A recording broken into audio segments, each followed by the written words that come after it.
প্রিয় ছাত্রছাত্রীরা, আজকে আমি তোমাদেরকে এই ভিডিওর মাধ্যমে ক্লাস 9-এর ভূগোলের যে সমস্ত প্রশ্নগুলো দেওয়া হয়েছে থার্ড সামেটিভের জন্য, অর্থাৎ তৃতীয় পর্যায়গামী মূল্যায়নের জন্য 2025 সালের রায়মার্টিন প্রশ্নবিচিত্রা 23 নম্বর 12 পেজ নম্বর 504, সেখানে যে সমস্ত প্রশ্নগুলো আছে বিভাগ ক, খ, গ এবং ঘ এর মধ্যে এই 4টি বিভাগের সমস্ত প্রশ্নের উত্তর আমরা আলোচনা করবো আজকে এই ভিডিওর মাধ্যমে। তোমরা ভিডিওটা শুরু থেকে শেষ অবশ্যই দেখবে এবং চ্যানেলে যদি নতুন হয়ে থাকে অবশ্যই চ্যানেলটাকে সাবস্ক্রাইব করে রাখবে পরবর্তী স্কুলগুলোর প্রশ্ন উত্তর পাওয়ার জন্য। এবং এর আগের যে স্কুলগুলো ছিল সেগুলোর প্রশ্ন উত্তর আমরা আলোচনা করে দিয়েছি, তোমরা প্লেলিস্ট থেকে সেই প্রশ্ন উত্তরগুলো পেয়ে যাবে, দেখে নিও সেখান থেকে সেই প্রশ্ন উত্তরগুলো। আজকেই 12 নম্বর স্কুলের প্রশ্ন উত্তরগুলো আলোচনা করবো আমরা, এবং এই প্রশ্ন উত্তরের যে পিডিএফ তোমরা পরবর্তীতে আমাদের টেলিগ্রাম চ্যানেল থেকে পেয়ে যাবে। ডেসক্রিপশনে আমাদের টেলিগ্রাম চ্যানেলের লিঙ্ক দেওয়া আছে, সেখানে তোমরা যুক্ত হয়ে যেতে পারবে। তো দেখো, বিভাগ কয়ের মধ্যে যে প্রশ্নগুলো আছে একের দাগে কী বলা আছে, বিকল্পগুলি থেকে সঠিক উত্তরটি নির্বাচন করে লেখো।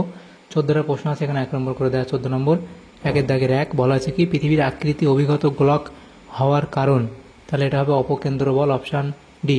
এরপরে আছে সূর্যের উত্তরায়ণ শুরু হয়, এটা হবে 22 ডিসেম্বর, অপশান এ। এরপরে পৃথিবীর প্রমাণ সময় ও ভারতীয় প্রমাণ সময়ের মধ্যে পার্থক্য হলো, তাহলে এটা হবে অপশান সি, অর্থাৎ 5 ঘন্টা 30 মিনিট। এরপরে স্বাভাবিক বাঁধ দেখা যায় প্লাবনভূমিতে, অপশান সি। এরপরে আছে মরু অঞ্চলে শিলা শব্দ করে ফেটে যায় যে প্রক্রিয়ার ফলে, তা হলো কি? এখানে তোমাদের এটা হবে ক্ষুদ্র কণা বিস্ফোরণ, অপশান এ। এরপরের যে প্রশ্নগুলো আছে দেখো, ভারতের মালনাদ মালভূমি হলো, এটা হবে ব্যবচ্ছিন্ন মালভূমি, অপশান ডি। এরপরে আছে 1 সেকেন্ড সময়ের পার্থক্যে দ্রাঘিমার পার্থক্য হয়, তাহলে এটা হবে 15 সেকেন্ড, অপশান বি। এরপরে আছে কাস্ট ভূমিরূপ যে আবহবিকারের ফলে তৈরি হয় তা হলো, এখানে তোমাদের হবে অঙ্গারযোজন, অপশান সি। এরপরে আছে একটি ভূতাত্ত্বিক বিপর্যয় হলো ভূমিকম্প, অপশান ডি। এরপরে আছে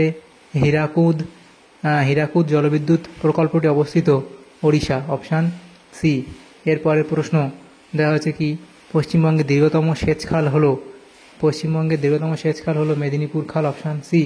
এরপরের যে প্রশ্ন কি বলা হয়েছে দেখো, মানচিত্রের সর্বাপেক্ষা গুরুত্বপূর্ণ উপাদানটি হলো স্কেল, অপশান এ। এরপরে প্রশ্ন, লোহার পরিমাণের ভিত্তিতে সবচেয়ে বেশি লোহার উপস্থিতি রয়েছে ম্যাগনেটাইট, অপশান এ। এরপরে যেটা প্রশ্ন সেটা হলো হলদিয়া বন্দরের প্রধান আমদানিকৃত পণ্য, সেটা এখানে হবে অপরিশোধিত খনিজ তেল, তাহলে এগুলো হলো। এরপরের যে প্রশ্নগুলো দেখা আছে বিভাগ খ, সেখানে যে প্রশ্নগুলো দেওয়া আছে প্রথমে 2 এর দাগের বলা আছে কি ঠিক ভুল নির্ণয় করো। প্রথম প্রশ্ন, শুক্র গ্রহটি পৃথিবীর যমজ গ্রহ নামে পরিচিত, এটা ঠিক বলা হয়েছে। এরপরে কর্কট ক্রান্তি রেখায় পৃথিবীর আবর্তনের বেগ সর্বাধিক, এটা ভুল বলা হয়েছে। প্রতিটি দ্রাঘিমা রেখার দৈর্ঘ্য সমান, এটা ঠিক। এরপরে আলমিক লাভা ক্ষারকীয় লাভার থেকে বেশি পুরু, এটা ঠিক বলা হয়েছে। নেক্সট প্রশ্ন, ব্যাসল্ট শিলা গঠিত অঞ্চলে অঙ্গারযোজন বেশি হয়, এটা এখানে ভুল বলা হয়েছে। নেক্সট প্রশ্ন, 2004 সালে 26 ডিসেম্বর তারিখে বঙ্গোপসাগরের উপকূলে ভয়াবহ সুনামি আছড়ে পড়েছিল, এটা ঠিক বলা হয়েছে। নেক্সট প্রশ্ন, ভারতের বৃহত্তম তৈল শোধনাগার জামনগর, এটা এখানে ঠিক বলা হয়েছে। তাহলে পরের প্রশ্নগুলো কি বিয়ের দাগের, সেখানে বলা হয়েছে উপযুক্ত শব্দ বসিয়ে শূন্যস্থান পূরণ করো। প্রথম প্রশ্ন, এনটিপিসি এর অন্তর্গত পশ্চিমবঙ্গের তাপবিদ্যুৎ কেন্দ্রটি হলো, তাহলে এটা হবে কি ফারাক্কা, এটা লিখবে কি ফারাক্কা। এর পরের প্রশ্ন কি আছে দেখো, সেটা হলো তিস্তার ড্যাশ দিকের অংশকে ডুয়ার্স বলে, তাহলে হবে তিস্তার পূর্ব দিকের অংশকে ডুয়ার্স বলে। এরপরে মুকুটমণিপুর ড্যাশ জেলার একটি পর্যটন কেন্দ্র, তাহলে এটা হবে বাঁকুড়া জেলার একটি পর্যটন কেন্দ্র। এরপরে সমোন্নতি রেখা দেখা যায় ড্যাশ মানচিত্রে, এটা হবে ভূবৈচিত্র্য সূচক মানচিত্রে, এখানে লিখে দিই ভূবৈচিত্র্য সূচক মানচিত্রে, ভূবৈচিত্র্য সূচক, তাহলে ভূবৈচিত্র্য সূচক মানচিত্রে। এরপরে প্রশ্ন থাকা 5 এর দাগের বলা হচ্ছে কি মেরু অঞ্চল অপেক্ষা নিরক্ষীয় অঞ্চলে বস্তুর ওজন ড্যাশ হয়, তাহলে বস্তুর ওজন কি হয়, কম হয়। এরপরে ড্যাশ তারিখে সুমেরু অঞ্চলে 24 ঘন্টায় রাত থাকে, তাহলে হবে 22 ডিসেম্বর। এরপরে প্রশ্ন কি মূল মধ্যরেখা নিরক্ষরেখাকে ড্যাশ কোণে ছেদ করেছে, সমকোণে বা 90 ডিগ্রি কোণে, এরপরে 3 দাগের প্রশ্ন, এটা একটি বা দুটি শব্দে উত্তর দাও। প্রথম প্রশ্ন, ভূতাপ শক্তির দুটি উৎসের নাম লেখো। ভূতাপ শক্তির দুটি উৎসের নাম লেখো। তাহলে কি লিখবে? তাহলে উষ্ণ প্রস্রবণ ও আগ্নেয়গিরি।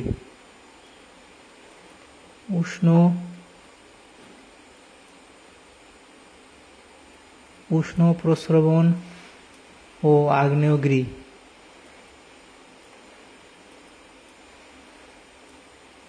এরপরে প্রশ্ন কি, গাঙ্গেয় বদ্বীপ এর কোন অঞ্চল বাগড়ি নামে পরিচিত? তাহলে লিখবে কি, যে গাঙ্গেয় বদ্বীপের নবীন পলিযুক্ত পূর্বভাগ। গাঙ্গেয় বদ্বীপের নবীন পলিযুক্ত পূর্বভাগ বাগড়ি নামে পরিচিত। এরপরে পশ্চিমবঙ্গের ধান গবেষণা কেন্দ্র কোথায় অবস্থিত? পশ্চিমবঙ্গের ধান গবেষণা কেন্দ্র চুঁচুড়ায় অবস্থিত। এরপরে প্রশ্ন কি আছে, কোন স্কেলকে এককহীন স্কেল বলে? তাহলে এটা তোমাদের হবে কি, যে ভগ্নাংশ সূচক স্কেলকে।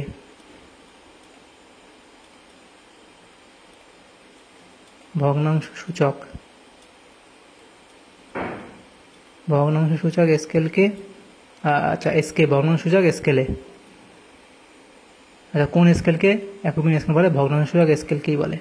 তাহলে ভগ্নাংশ সূচক স্কেলকে। এরপরে প্রশ্ন, সৌরজগতের কোন গ্রহের উপগ্রহের সংখ্যা সর্বাধিক? তাহলে এটা হবে শনি। এরপরে আছে, ভারতের কোন রাজ্যে সর্বপ্রথম সূর্যোদয় হয়? সেটা হবে অরুণাচল প্রদেশ।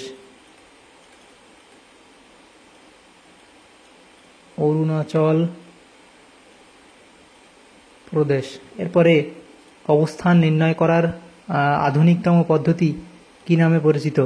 এটা হবে জিপিএস নামে পরিচিত। এরপরে ডান দিক বাম দিক মেলাও। প্রথম যেটা বলা আছে কি, সেটা হলো উদ্ভিদের শিকড়, সেটা হবে জৈবিক অববাহিকার। মনুষ্যসৃষ্ট বিপর্যয়, সেটা হবে পারমাণবিক বিস্ফোরণ। অদ্বিতীয় সম্পদ, তাহলে সেটা হবে ক্রায়োলাইট। এবং আছে মৃত আগ্নেয়গিরি, সেটা হবে মাউন্ট পোপো। এরপরের প্রশ্নগুলো কি দেখো, বিভাগ গ। সেখানে যে প্রশ্নগুলো আছে দেখো, আমাদের 2 নম্বর করে দেওয়া 6টা প্রশ্ন, 12 নম্বর দেওয়া হয়েছে। এগুলো নেক্সট পেজে আমরা আলোচনা করব। সেগুলো দেখো, প্রথম প্রশ্ন কি, দিগন্ত রেখা কাকে বলে? তাহলে দিগন্ত রেখা কাকে বলে তোমরা লিখবে। এরপরে যে প্রশ্ন আছে দেখো, সূর্যের বার্ষিক আপাতগতি বলতে কি বোঝায় সেটা লিখবে।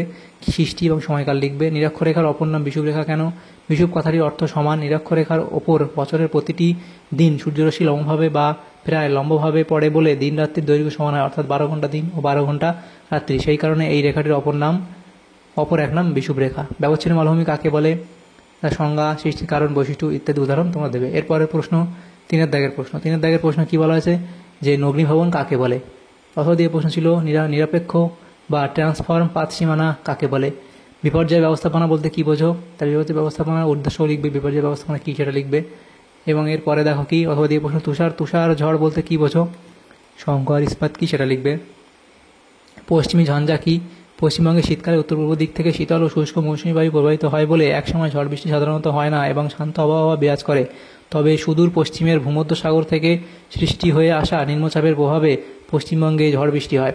পশ্চিম দিক থেকে আসার কারণে এই নিম্নচাপ তথা ঘূর্ণিঝড়কে পশ্চিমী ঝঞ্ঝা বা পশ্চিমী ঝামেলা বলে। এর বৈশিষ্ট্য তোমরা দেবে। এরপরে বিষয়ভিত্তিক মানচিত্র কাকে বলে? দুর্গাপুরকে ভারতের রুট বলা হয় কেন? জার্মানির রাইন নদীর উপনদী রুর এর অববাহিকায় প্রচুর কয়লা পাওয়া যায়। এই কয়লার ওপর ভিত্তি করে লৌহ ইস্পাত, ইঞ্জিনিয়ারিং, রাসায়নিক প্রভৃতি শিল্পে সমৃদ্ধ রুর শিল্পাঞ্চল বিকাশ লাভ করেছে।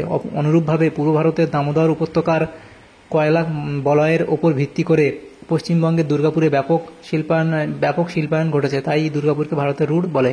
তাহলে এগুলো হলো। এর পরের প্রশ্ন দেখো, বিভাগ ঘ। সেখানে যে প্রশ্নগুলো আছে দেখো, প্রথম প্রশ্ন, অধিবর্ষ বা লিপিয়ার সম্পর্কে জানানো লেখো। তাহলে অধিবর্ষ গণনা কী করা হয় সেটা লিখবে। এরপরে দ্রাঘিমা রেখার বৈশিষ্ট্যগুলি লেখো। তাহলে দ্রাঘিমা রেখার বৈশিষ্ট্য, বিস্তার, আকৃতি ও দৈর্ঘ্য, মান, কৌণিক যোগফল, প্রকৃতি, অক্ষরেখার সঙ্গে সম্পর্ক, স্থানীয় সময়ের সঙ্গে সম্পর্ক, প্রধান রেখা, জলবায়ুর সঙ্গে সম্পর্ক। এরপরে প্রশ্ন, নবীন ভঙ্গিল পার্বত্য অঞ্চল ভূমিকম্প প্রবণ হয় কেন? তাহলে যে এই পয়েন্টগুলো তোমরা এখানে করবে। এরপরে প্রশ্ন কি আছে দেখো, যান্ত্রিক আবহবিকার ও রাসায়নিক আবহবিকার, তাদের মধ্যে তোমাদের এখানে পার্থক্য লিখতে বলা। তাহলে যান্ত্রিক আবহবিকার এবং এদিকে রাসায়নিক আবহবিকার, তার সংজ্ঞা, শিলার পরিবর্তন, নিয়ন্ত্রণ, প্রক্রিয়া, শব্দ শনাক্তকরণ, পরিদৃষ্ট অঞ্চল এবং প্রভাব, এগুলোর ভিত্তি করে পার্থক্য দেওয়া আছে, লিখে নেবে। এরপরে প্রশ্ন কি আছে দেখো, ঘূর্ণিঝড়ের ফলে কী ধরনের বিপর্যয় সৃষ্টি হয়? বন্যা সৃষ্টি হয়, কৃষিকাজের ক্ষতি, জীবনহানি, বাস্তুতন্ত্রের ক্ষতি, ধনসম্পত্তির বিনাশ ও বিপর্যয়, জনজীবন বিপর্যস্ত জনজীবন এবং মৎস্যজীবীদের ক্ষতি। এরপরে অথবা দিয়ে প্রশ্ন ছিল, এই প্রশ্নের সাথেই দাবানল প্রতিরোধের উপায়গুলি সংক্ষেপে লেখো। তাহলে বিধিনিষেধ আরোপ করা, অরণ্য পরিষ্কার রাখা, পরীক্ষা খনন, প্রশিক্ষণ, তারপরে দেখো এটা লিখবে, স্পেলিং ঠিক করবে, সতর্কতা, সতর্কতা মেনে চলা, এটা হবে, এটা দ্রুত আগুন নেভানোর ব্যবস্থা করা এবং এটা হবে জল সচেতনতা বৃদ্ধি। এরপরের যে প্রশ্ন আছে দেখো, বলা আছে কি বর্তমান ভারতে অচিরাচরিত শক্তি উৎপাদনের উপর অধিক গুরুত্ব দেওয়া হচ্ছে কেন? তাহলে ক্ষয়িষ্ণু শক্তি সম্পদ, অফুরন্ত অচিরাচরিত শক্তি, পরিবেশ দূষণ কম, সীমিত জলবিদ্যুৎ, ব্যয় কম, দাম কম এবং সহজলভ্য, এই পয়েন্টগুলো করে অবধি লিখবে। এরপরে ছিল অথবা দিয়ে প্রশ্ন, রৈখিক স্কেলের সুবিধা ও অসুবিধা। তাহলে রৈখিক স্কেলের সুবিধাসমূহ দেখো, এখানে 5টা সুবিধা লিখবে, অসুবিধা দেখো এখানে 3টে অসুবিধা তোমরা লিখবে। তাহলে এই প্রশ্নগুলো উত্তর হয়ে যাবে। তাহলে আমাদের এখানে যে প্রশ্নগুলো ছিল দেখো, ক্লাস 9-এর ভূগোলের যে প্রশ্নগুলো ছিল 12 নম্বর স্কুলে বিভাগ ক, খ এবং গ এর মধ্যে, বিভাগ ক, খ, গ এবং ঘ এর মধ্যে এই সমস্ত প্রশ্নগুলো আমরা আলোচনা করলাম তোমাদেরকে এই ভিডিওর মাধ্যমে। তোমাদের যদি সামান্যতম উপকার এসে থাকে ভিডিওটা, অবশ্যই একটা লাইক করবে, আর বেশি বেশি করে বন্ধুদের সাথে শেয়ার করবে, এবং পরবর্তী যে স্কুলগুলো আছে সেগুলোর প্রশ্নোত্তর পাওয়ার জন্য অবশ্যই তোমরা আমাদের চ্যানেলটাকে সাবস্ক্রাইব করে রাখবে। Thanks for watching.